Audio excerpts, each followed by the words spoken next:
A time long ago in a small village, there lived a man named Mohan. Mohan's family was very simple.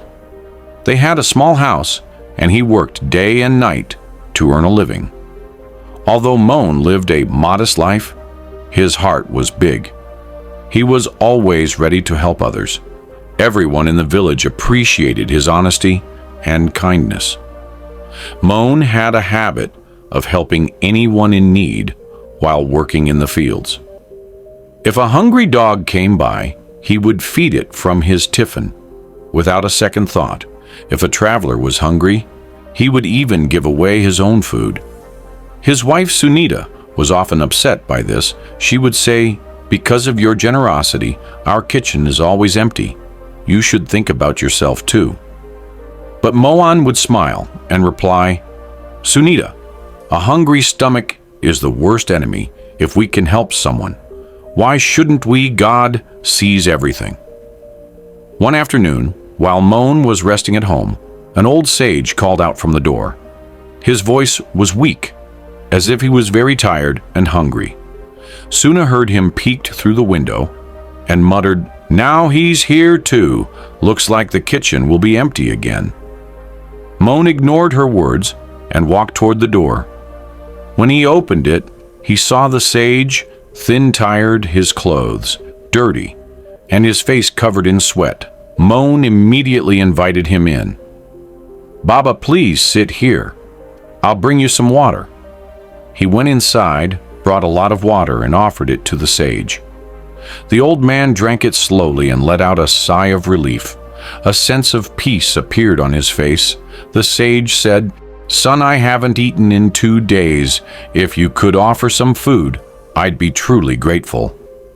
Mohan ran to the kitchen, but when he looked, he saw there were only 2 rotis left, meant for his own lunch, still without a second thought. He picked up the rotis and started walking back. Sunita stopped him. She said angrily, "What are you doing? These rotis are for you if you give these away."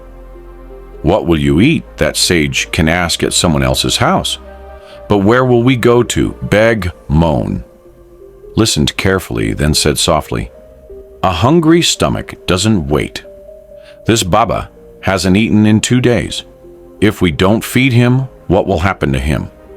God will make arrangements for us." Suna's voice was loud, and the sage heard everything, but he remained seated, waiting quietly. Mohan ignored her anger, walked to the sage and placed the rotis in front of him. "Baba, please eat this. This is the best food we have in our home."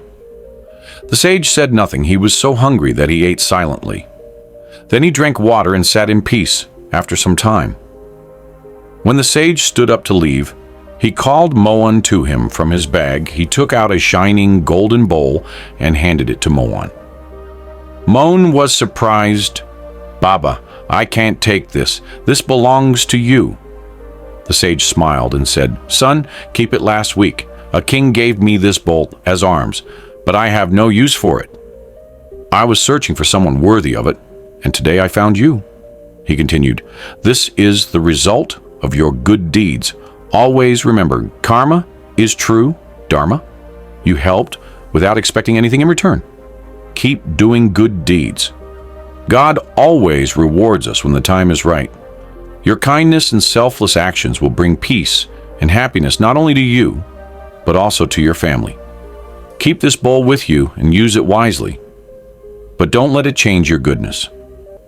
This bowl is just a symbol, a reminder that God appreciates good deeds. Saying this, the sage walked away. Mohan stood there, holding the bowl, watching him go. Tears of joy in his eyes, he promised himself. No matter the situation, he would always help others, friends. Karma is the true religion. A person who does good without expecting results will always be rewarded by God, in one way or another. Never step back from doing what's right.